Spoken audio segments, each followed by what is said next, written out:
sou Luiz Gustavo Klein e esse é o Sala Política. Hoje nós recebemos Alexis Joseph Esteverlin Fontaine, falei certo? Perfeito. Ele é empresário, deputado federal do Partido Novo, do Estado de São Paulo, de ascendência belga. A família tem um longo histórico já como empreendedores.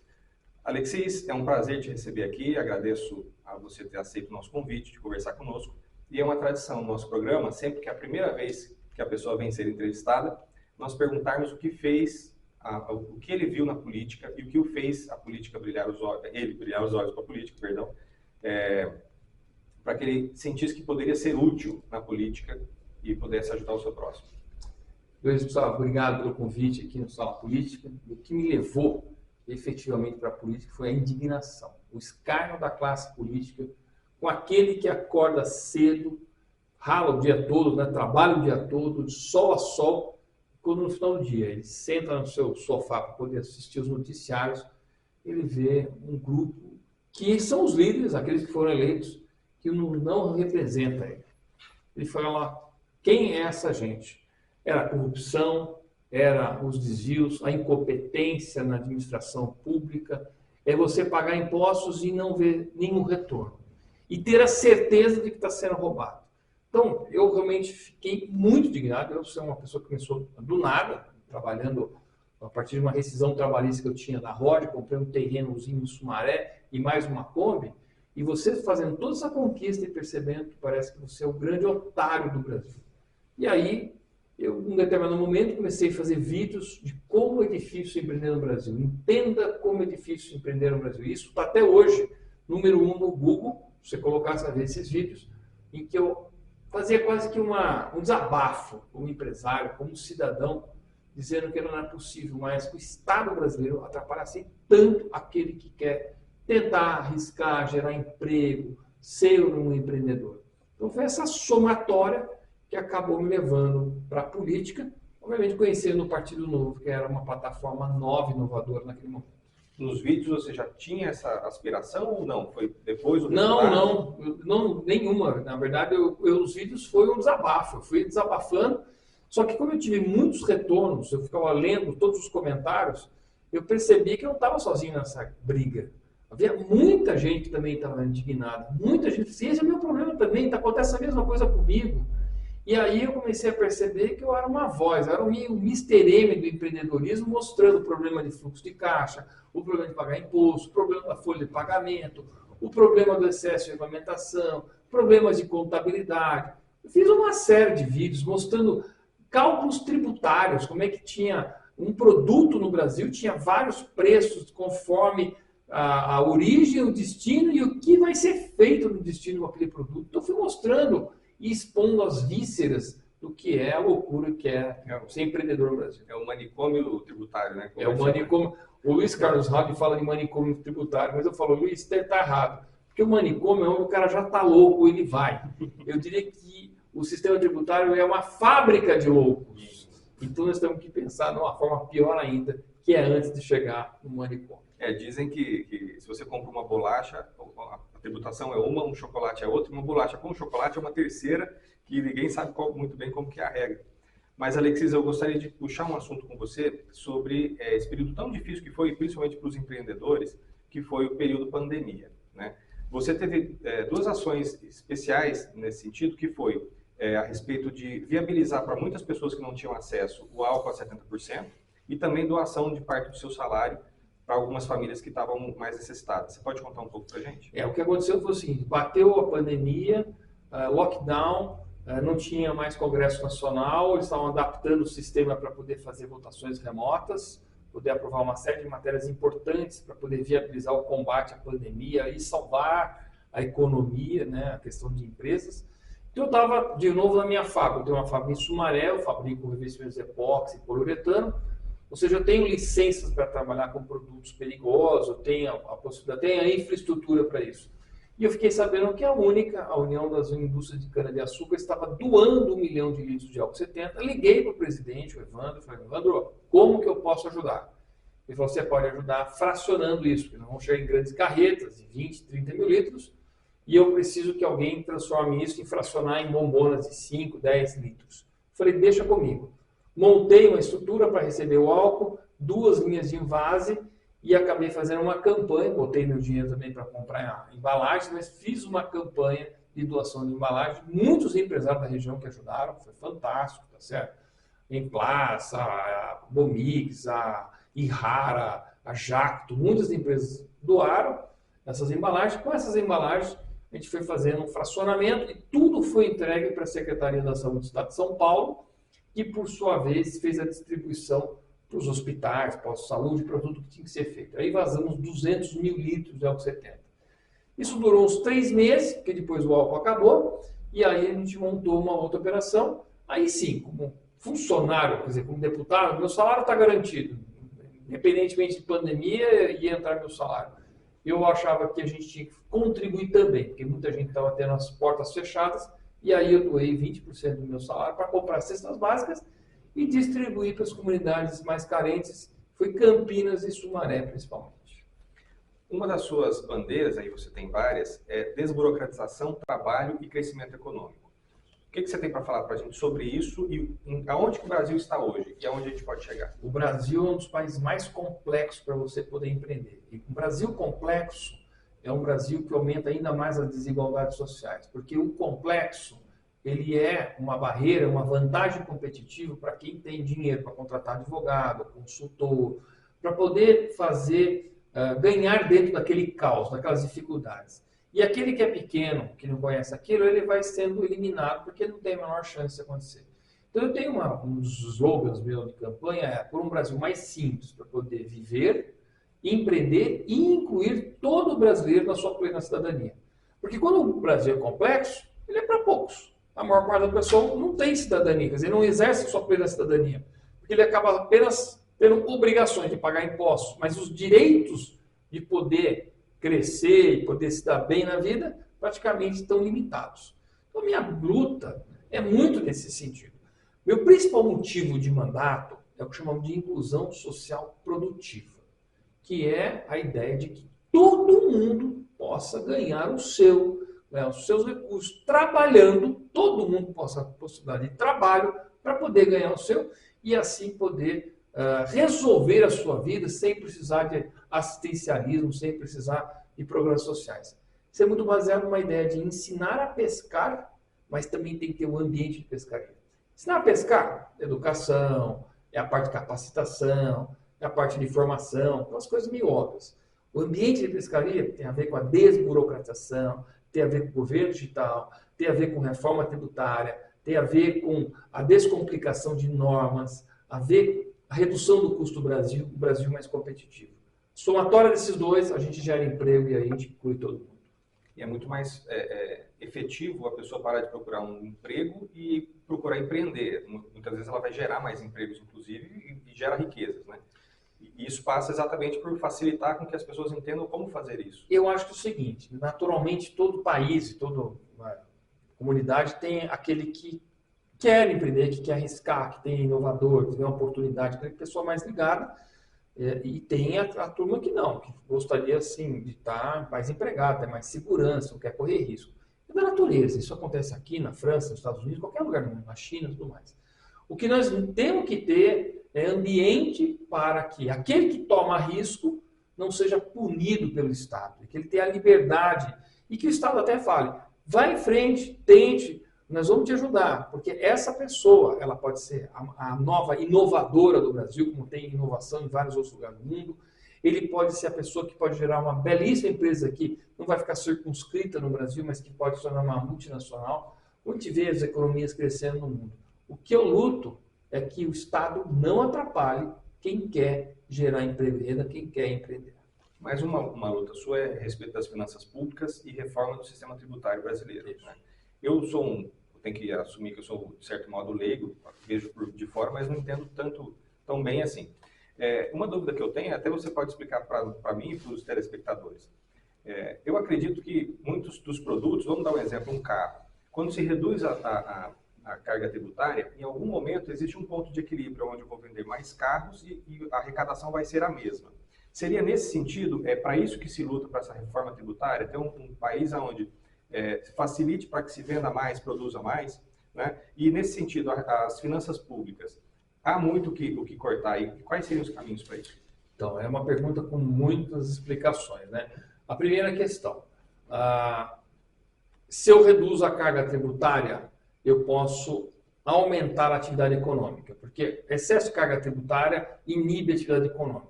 E o produto entre as duas, a multiplicação entre os dois, chama-se arrecadação. Então, se você aumenta demais a carga, periga de você ter menor arrecadação, porque a atividade econômica cai muito. Se você reduz a carga tributária, você pode ter uma aceleração da atividade econômica e o produto pode ser uma arrecadação ainda maior, mesmo tendo uma carga tributária menor. Agora, a grande vantagem de você ativar a atividade econômica, você ter uma aceleração nisso aqui, é que são mais pessoas empregadas, mais pessoas que estão ganhando o seu. Diminui também o custo do Estado com programas assistencialistas. Agora, a reforma tributária vai diminuir a carga tributária? Não, não vai. Quem tem a capacidade de diminuir a carga tributária é a reforma administrativa. É um Estado mais leve, menos pesado, que não custe tanto, muito mais eficiente e muito mais eficaz. Então temos uma reforma administrativa também a ser feita. Mas se não vai reduzir a carga tributária com a reforma tributária, para que fazer uma reforma tributária? Porque o sistema tributário brasileiro é tão ruim, mas tão ruim, que embutido nele existe o custo da apuração. Não é só a carga tributária em si, mas o custo de você apurar esses impostos. E o custo de apurar esses impostos chama-se custo Brasil, que agrega no preço final de algum produto e no qual ainda vai vir uma carga tributária em cima de tudo isso. Quer dizer, é uma loucura que a gente paga imposto sobre incompetência. A gente paga imposto sobre o custo Brasil que é acoplado. Então, a reforma tributária é muito necessária, primeiro para o Brasil abandonar um dos piores sistemas tributários do mundo, que é o nosso sistema, que é apontado pelo Banco Mundial. Segundo, nós temos que ter o mesmo sistema tributário das maiores economias, que chama-se Imposto sobre Valor Agregado. Ou seja, você só paga imposto do valor que você agrega. O Brasil tem uma coisa chamada lucro presumido. Isso aí é uma verdadeira mãe de Inácia, é uma coisa assim que os caras presumem. Na verdade é uma simplificação, mas que obriga todo empresário a pagar mais imposto. Porque ele só prevê o lucro, ele só presume o lucro, não é resultado presumido, é lucro presumido. Ou seja, todo empresário que está nesse regime paga. Regime do Simples também, sobre a faturamento, paga. Mesmo que você tenha tido um prejuízo, mesmo que você esteja vendendo as suas coisas para poder fechar o seu negócio, você continua pagando imposto. Isso é inaceitável. Então, o sistema tributário brasileiro é muito, mas muito ruim e penaliza muitas empresas. E quem paga essa conta, não se engane, é o consumidor. Ou a perda de competitividade das empresas brasileiras, invadindo produtos que vêm de fora, porque o nosso produto, produzido internamente, não é competitivo por causa do custo do Brasil, do sistema tributário e esses outros itens que eu apontei para você. Você é o deputado no Brasil que mais investe e mais ajuda a infraestrutura e logística do saneamento básico. Quais são os resultados dessa cadeia e por que você escolheu esse assunto para... Esse assunto nasceu assim, logo que eu fui eleito, tem uma coisa que me incomoda muito no Brasil, que é a questão do saneamento básico. O Brasil tem números medievais. Nós estamos com 35 milhões de brasileiros sem água potável, quer dizer, sem uma torneira com água potável na sua casa, e 110 milhões de brasileiros não têm coleta e tratamento de esgoto. Então, a gente está falando muito do meio ambiente da Amazônia, só que é um dos grandes centros que a gente comete os maiores crimes ambientais, que é jogar esgoto in natura nos rios, matando os rios dos grandes centros, que é fonte de muitas doenças, de muitas pessoas que vão parar no hospital porque estão com problema. E a minha questão era o seguinte, eu quero investir na saúde, mas não só aumentar leito, aumentar ambulância, aumentar hospital, porque isso para mim é você enxugar gelo, atacar a consequência. Eu quero menos doentes entrando na porta do hospital. E para você ter menos doentes entrando na porta do hospital, você precisa ter prevenção, você precisa atacar a causa. E o principal motivo de você ter pessoas entrando no hospital doente é falta de saneamento básico. É rios mortos que criam chikungunya, zika, dengue, toda sorte de coisa. É criança com diarreia, criança doente. É um monte de pessoas que acabam tendo problema com lixo, que é fonte de pragas, de rato, leptospirose, esse tipo de coisa. Então, a minha meta como deputado federal era atacar a causa do problema da saúde, principal fonte dos recursos que a gente mandou de emendas, que não é obrigatoriamente para a saúde, foi para acabar com os lixões de consórcio de cidades. E aí a gente fez isso no consórcio de Mogiana, Votuporanga, que é o CIDAS, São Manuel, e agora o terceiro que nós estamos escolhendo, que vai ser o último dessa legislatura para poder mandar também para o consórcio. Combate à corrupção. Nós assistimos todo a Lava Jato, né, e está caminhando aí para uma mãos limpas novamente, a reedição das mãos limpas. Né? O Brasil evoluiu, mesmo assim, o Brasil evoluiu e tem evoluído na corrupção ou não? Foi só uma situação política que agora está sendo revertida? Eu acho que evoluiu no seguinte sentido, né? No último governo, né, do PT, aliás, o governo do PT, a corrupção era sistêmica, era do governo. Então, você via eles seguindo o dinheiro, e onde tivesse dinheiro tinha alguém para poder pedir uma propina, um desvio. Eram investimentos em países alinhados com ditaduras, com regimes totalitários, que era Cuba, Venezuela, Moçambique. Então, assim, tinha toda uma coisa... Tinha aquela questão de você ter os grandes amigos do rei, né? Então era o grupo X da vida, lá do Eike Batista, você tinha Odebrecht, você tinha as grandes empreiteiras. Então, assim, era uma corrupção sistêmica, era absolutamente governamental, era uma coisa que vinha de cima. Acabou a corrupção? Não, mas agora é uma coisa meio pontual. É aquele vagabundo de uma sessão, é um vagabundo que tem algum poderzinho em alguma coisa e aí fica pedindo, como era um pouco a corrupção que tinha em outros governos passados. E aí nós temos que fazer um combate à corrupção municipal ou de algum departamento, mas não vem de cima do governo como uma ordem do presidente ou com a sua segunda linha lá, como era o caso do José Dirceu, que fala, vamos atacar, vamos fazer o nosso projeto de poder. Nisso eu acho que evoluímos. Agora, o Brasil tem que avançar muito ainda no combate à corrupção e tem que ter órgãos como o Ministério Público, Polícia Federal e todos os outros aparatos para poder estar controlando isso e poder intimidar aqueles que ousam a querer roubar o próprio país. Esses PEC dos auxílios, alguns chamam de PEC kamikaze, né? Ainda quando estava sendo debatido, antes de ir para a votação foi 36 votos favoráveis e um contrário. Esse único voto contrário na comissão foi seu, sendo bastante coerente, inclusive, com o seu partido, que é o Partido Novo. Por que esse voto contrário? Quais são os riscos, né?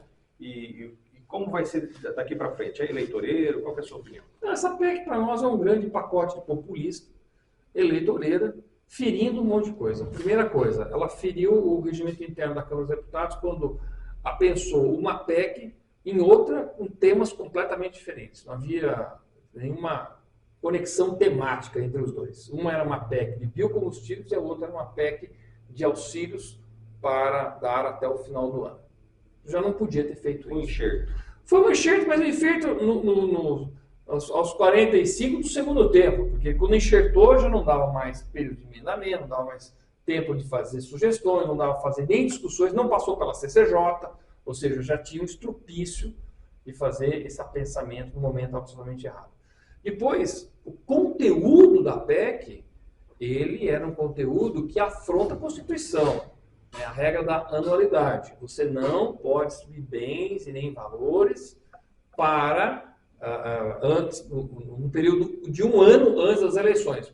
Por quê? Porque isso desequilibra aquele certame eleitoral, tá certo? Desequilibra as eleições. Porque vem alguém que é do governo, com a estrutura do governo, e começa a distribuir 41 bilhões para a população em aumento de Auxílio Brasil, aumentando a questão para taxistas, um vale frete para motoristas, para caminhoneiros. Nossa, querendo não, você está engraxando na mão da turma e você acaba desequilibrando. E o que nós chamamos também constitucionalmente do voto livre, porque você influenciou no voto. Então, haviam duas questões constitucionais que nós éramos absolutamente contra. E tem o terceiro item, que é o seguinte: se você permite esse negócio com aquele tal de estado de emergência, porque tem uma coisa imprevisível, que é o aumento de combustível na Ucrânia, tudo mais, que você remete aquilo a uma coisa, você abre um precedente. O próximo governo vai falar assim, não, na véspera da eleição também precisamos dar um estado de emergência, agora dessa vez porque houve um tsunami no Japão, ou porque houve uma praga de gafanhotos no sul do Brasil. Eu não posso abrir essa brecha, eu não posso aceitar isso. E nós somos contra mesmo, batemos. É impopular? Mega impopular. Porque tem muito deputado que vai bater no peito agora nas eleições, dizendo que é ele que conseguiu mais R$ 200, conseguiu vale para os caminhoneiros, e na verdade eles estão sendo absolutamente irresponsáveis. Porque injetar 41 bilhões no período agora de 6 meses é jogar gasolina na fogueira da inflação. Essa conta vem depois. Essa conta vai vir depois. Aí veio a frase que eu mesmo cunhei, tipo assim, vamos garantir a reeleição. A economia a gente vê depois. Não dá, né? Alexis, você é presidente da Frente Parlamentar pelo Brasil Competitivo. Exato. Acredito que isso abarque várias dessas bandeiras que nós comentamos. Quem são outros pares que fazem parte? Como que é a atuação da Frente Parlamentar? Pares são deputados e senadores que entendem que é muito importante a gente cuidar da questão da competitividade no Brasil. E a competitividade ela não é um item isolado. É uma mandala que foi feita com 12 itens, o ciclo de vida de uma empresa, em que a gente vai observando cada um desses pontos, o quanto ele tem de peso no custo do Brasil. A somatória de todos esses 12 itens dá um número absurdo, né, e assustador de 1,5 trilhões de reais de custo do Brasil por ano, que nós brasileiros pagamos a mais, porque nós temos ineficiências que nascem desde abrir uma empresa, a conseguir capital humano, de você não ter acesso a matérias-primas, você ter problemas logísticos, de você ter problemas com o sistema tributário, falta de segurança jurídica, até fechar uma empresa aqui no Brasil é uma via sacra, certo? De tão difícil que é. Então a gente trabalha com isso, esses deputados também têm essa ideia de que é importantíssimo a gente trazer a competitividade para o Brasil. Trazendo a competitividade, ou resgatando a competitividade das nossas empresas, que hoje são atrapalhadas eminentemente por causa do Estado brasileiro, o que a gente faz é atrair investimentos. Atrair investimentos é novas fábricas, novos negócios, é geração de emprego e renda. No fundo, o que tudo acaba culminando, funilando, é na geração de emprego e renda, que é um dos programas sociais mais importantes que o Brasil precisa, que é ocupar esses quase 48 milhões de brasileiros entre desempregados e subempregados. A Americana e a região do polo têxtil já foi responsável por até 80% da produção têxtil nacional. Depois disso veio a China com diversos produtos. Eu me lembro até de um professor, uma certa feita, falou para a sala, enquanto eu era aluno, que muitas vezes você, para mandar fazer um cabo de madeira, no Brasil é mais caro do que você trazer um guarda-chuva inteiro com aquele mesmo cabo de madeira da China para cá, você consegue ser mais competitivo. Né? Quais são as saídas que você acredita para esse canibalismo que a China, os produtos chineses provocam aqui com os produtos brasileiros? A gente tem que tomar cuidado. Se aquele canibalismo pode ser um dumping, que aí realmente a China quer quebrar a nossa empresa, o nosso parque fabril, para depois, num segundo momento, tentar recuperar os preços e criar uma dependência. Mas a pandemia, a guerra na Ucrânia mostrou que essas dependências vão ser cada vez menores. Isso significa um momento bom para a Americana, né? Mesmo porque trazer fio, tecidos de fora, por causa do frete que aumentou tanto, acabou dando uma vantagem competitiva e diminuindo o desequilíbrio de competitividade brasileira. Mas nós temos que fazer a tarefa de casa. Não adianta só desejar a desgraça do que está lá fora. Nós temos que corrigir o que está aqui dentro. Nós não temos nenhum motivo para não ser muito competitivos. Nós temos recursos humanos, nós temos terras agricultáveis, nós temos reservas minerais, nós temos uma bela costa, nós temos água, nós temos toda sorte de necessidade. E não temos neve, não temos deserto, não temos vulcão, não temos tsunami. Você não tem por que não ser competitivo, a não ser a burocracia que enriquece algumas pessoas em muito. Essas reservas de mercado, esses monopólios, esses joguinhos dos amigos do rei, esses cartóriozinhos que são criados, isso enriquece muita gente no Brasil. E é isso que nós temos que evitar. A Americana perdeu a competitividade porque estava atrasada tecnologicamente. Vamos lembrar que isso aqui era um monte de tear batendo, bateria. Dentro de casa, muitas vezes. Era isso. Quando o Collor abriu, o que aconteceu? Ou você tinha duas opções. Ou você troca por um jato de ar, jato de água, um tear que batia lá 1.200 vezes por minuto, uma coisa super rápida, ou você quebrava. Você tinha que decidir. E eu lembro de carretas e carretas ainda americanas, antigos, velhos, tudo jogou fora e a turma investia. E naquele momento você investia sem pagar imposto. Outra coisa importante, o Brasil peca por cobrar impostos sobre investimento. Tem que parar com essa bobagem. Quem investe não tem que pagar imposto. O imposto tem que ser pago no produto pronto e não no investimento. E aí a Americana avançou, mas obviamente balançou, muita gente fechou, a gente não era mais fazer o trabalho. E a Americana tem a capacidade de adaptação muito rápida. Então começou a virar uma trades, né, muito comércio, tecidos, tudo mais, para poder não morrer. Agora o momento é fabricar de novo, está numa vantagem competitiva. Talvez amanhã não seja. Mas se a gente acertar o problema de competitividade no Brasil, eu não tenho dúvida que o Brasil tem todo o potencial de ser um senhor polo industrial que é um puxador da economia. Puxa serviço, puxa locação, puxa vários outros setores, né? Tem N possibilidades de poder fazer isso. Agora, não podemos insistir nesse modelo que está gerando uma desindustrialização precoce e acelerada da economia brasileira. Um exercício de futurologia. O IVA, né, que é exatamente sobre o que nós estamos falando, dentro de um prazo de quantos anos você acredita que consegue se mudar para esse modelo que é mais moderno? O que acontece é o seguinte, tentou-se passar por a reforma da Previdência nessa última legislatura, passou ela e logo em seguida vinha a tributária. Aí veio a pandemia e parou tudo. Quando retomou, mudou a presidência da casa. E aí o Arthur Lira já não tinha mais interesse em andar, porque era um projeto do Rodrigo Maia, com o Baleia Rossi e tudo mais. Parou tudo. Eu entendo que as discussões continuam e elas vão se exaurir até que na próxima legislatura, eu tenho quase certeza que na próxima legislatura a gente passa esse imposto sobre valor agregado. Só que a implantação é uma transição, porque você não pode simplesmente virar a chave, não é? Derruba o disjuntor, passou o filiado, levanta o disjuntor, como aconteceu no Plano Real. Vamos lembrar disso. Eu lembro muito bem disso. Nós temos que fazer uma transição e ela tem que ser suave ao ponto de você não desequilibrar a noção de preço e não provocar inflação. Então, nós temos que tomar cuidado para poder fazer essa reforma tributária, mas ela deve acontecer com uma transição, eu acredito, de 7 a 8 anos. Sua vida pública, o que te alegra mais que você já fez ou que você ainda pretende fazer? O que eu mais desejo mesmo na vida pública, e digo que estaria realizado, é o dia que eu passar a reforma tributária no modelo do IVA. Não é qualquer reforma tributária, é o modelo do IVA, que é o imposto sobre valor agregado, que é o padrão da Europa, padrão da Oceania, padrão da Ásia, padrão de boa parte da América Latina e agora a própria África também está indo para o IVA. O Brasil tem que ir para o IVA. Isso realmente me realizaria ao máximo. Outra reforma é administrativa. Eu gostaria de um Estado mais leve, mais enxuto e muito mais eficiente, entregando serviços melhores para o cidadão. Feito isso, eu estou realizado.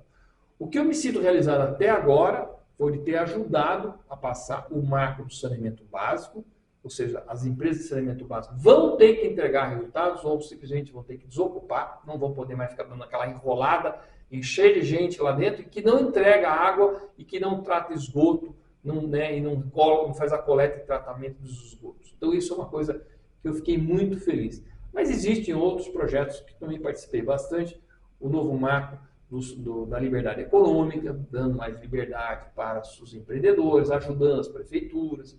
Tivemos um novo marco do setor ferroviário, transporte e cabotagem, tiveram outros avanços aí. Mas realmente o que vai me realizar como deputado, deixar um legado, é passar um bom sistema tributário brasileiro. Eleições estaduais e nacionais. O Partido Novo tem um pré-candidato ao governo, inclusive, né, que é o Presidência e o governo, isso. A presidência também tem. Também, Luiz Felipe Dávila. E aí, qual é o que vocês enxergam hoje de uma eleição e eventualmente um segundo turno no estado de São Paulo? Hoje nós estamos com 3 candidatos pontuando muito bem. A gente sabe que nem começou a campanha ainda, isso pode mudar.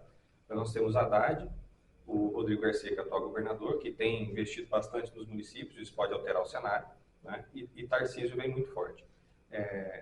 Existe uma possibilidade, um Novo, na sua visão, o Novo não indo ao segundo turno, apoiar algum desses 3 candidatos? Eu não sei se o Novo, como diretório estadual, vai fazer isso, né? Uma coisa que a gente não discute internamente, eu gostaria também não emitir opinião, né? Vai ser naquele momento, sabe, Gustavo? Eu realmente prefiro, nesse momento, não especular sobre isso, né?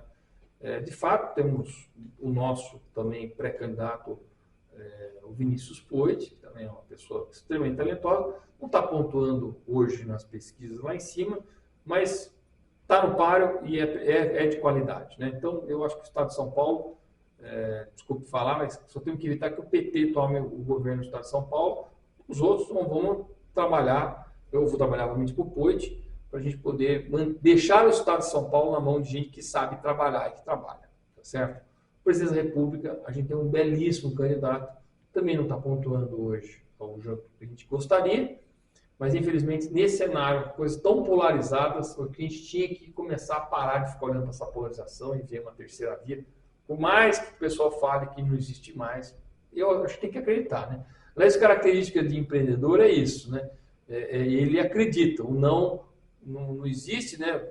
E o impossível não faz parte do seu vocabulário. Se a gente não tem capacidade de abstração, a gente nunca vai realizar.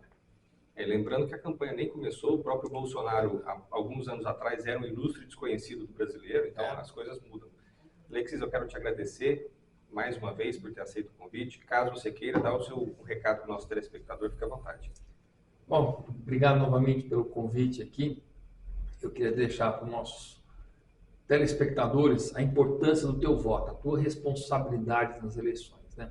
Tem uma frase que eu falo muito e é dita que é do Platão, que diz o seguinte: o preço que você paga por não se interessar pela política é de ser governado por quem se interessa. Então temos que ser responsáveis pelo nosso voto. Tem que ir votar? Sim. Tem que fazer um voto em alguém, cobrar a responsabilidade. Nulos e branco não são opção. E se a gente não assumir a nossa responsabilidade, alguém vai assumir por nós e depois a gente vai ficar reclamando que o Brasil é sempre o mesmo. Então é importantíssimo que cada um valorize e saiba que só tem um jeito de fazer a mudança. É no voto, é na democracia. Mais uma vez, obrigado. E obrigado a você que nos assiste. Eu sou Luiz Gustavo Klein, esse é o Sala Política. Você assiste aqui na TV Todo Dia, canal 14.1, uma parceria com o portal Carioba. Até amanhã.